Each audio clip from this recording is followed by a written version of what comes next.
আজকে সকাল থেকে ঘুম থেকে উঠে এমনিতে মনটা খুব খারাপ ছিল। রাতে তেমন ঘুম হয় নাই। ঘুম থেকে খুব তাড়াতাড়ি উঠে গেছিলাম। তারপরে আমারও ভাল লাগতেছিল না। দেশের পরিস্থিতিও তেমন ভালো না। কোটা আন্দোলন, তারপরে আরো কত ধরনের আন্দোলন নিয়ে শুধু সারা দেশে শুধু এসব রক্তাক্ত খবরাখবর ফেসবুকে দেখি। তারপরে আর কি আমি বাবার বাড়ি থেকে শ্বশুর বাড়িতে এসে পড়ি, যেহেতু আমার বাসা খুব কাছাকাছি। তারপরে এখানে আসছি, রান্না বান্না তো করতে হবে, তো আমি খিচুড়ি রান্না বসাই দিই। আর মাঝখান দিয়ে 2 দিন এসে আমি এখানে থেকে গেছিলাম, মানে আমার বাবার বাড়ি শ্বশুর বাড়ি যেহেতু কাছাকাছি, 2 দিন শ্বশুর বাড়িতে থেকে গেছিলাম।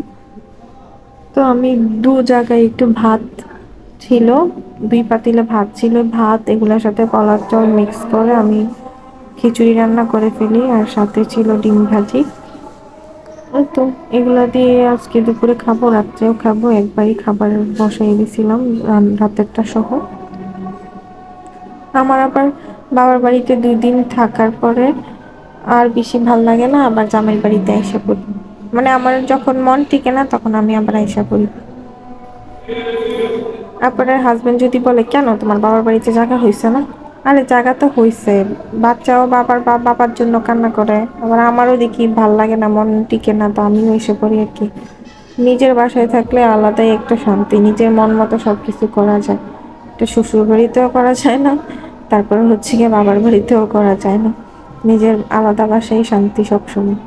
কিন্তু আমার খিচুড়ি রান্না প্রায় শেষের দিকে।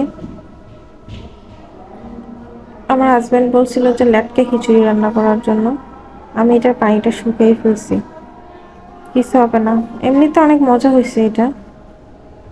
সবকিছুতে আমি আবার টমেটো দিই, টমেটো দিলে সবকিছুই অনেক মজা লাগে।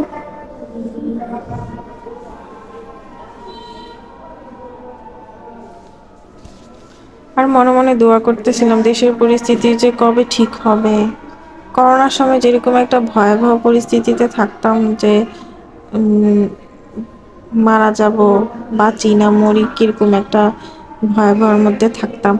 এখন এই আন্দোলনের মধ্যেও, এই কোটা আন্দোলন, সরকার বিরোধী আন্দোলন, এগুলো যে চলতেছে, কবে যে দেশের পরিস্থিতি ঠিক হয়, মনে হয় যে এরকম একটা ভয়াবহের মধ্যে আছি আর কি, বাঁচি না মরি। জানালা খোলা রাখলেও ভয় লাগে, মনে হয় যে জানালা দিয়েও গুলি এসে গায়ে লাগবে আমার, বা আমার বাচ্চার গায়ে, বা আমার হাজবেন্ডের গায়ে, মানে এরকম একটা ভয় লাগে আর কি।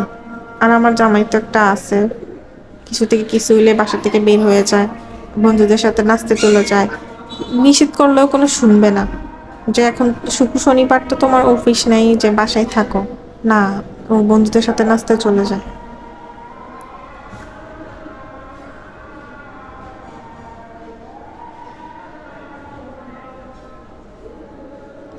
আর আমার ডিম ভাজিটা আমিও উল্টাইতে পারতেছিলাম না, এটা ভেঙ্গে নি যায় এই ভয় আমি আস্তে আস্তে উল্টাচ্ছিলাম। এই ঠিক হ, ঠিক হ, আমি মনে মনে বলতেছিলাম যে আরে এটা একটু ঠিক হ। এই তো দুপুরবেলা আমাদের 2 জনের প্লেট, তারপরে ভাত খাবো, লেবু, ডিম ভাজি। সত্যি খিচুড়িটা গরম গরম অনেক মজা লাগছে। গরমে আমি ধরতে পারতেছিলাম না, আমার হাত পুরো মনে হচ্ছে যে পুড়ে যাচ্ছে এরকম।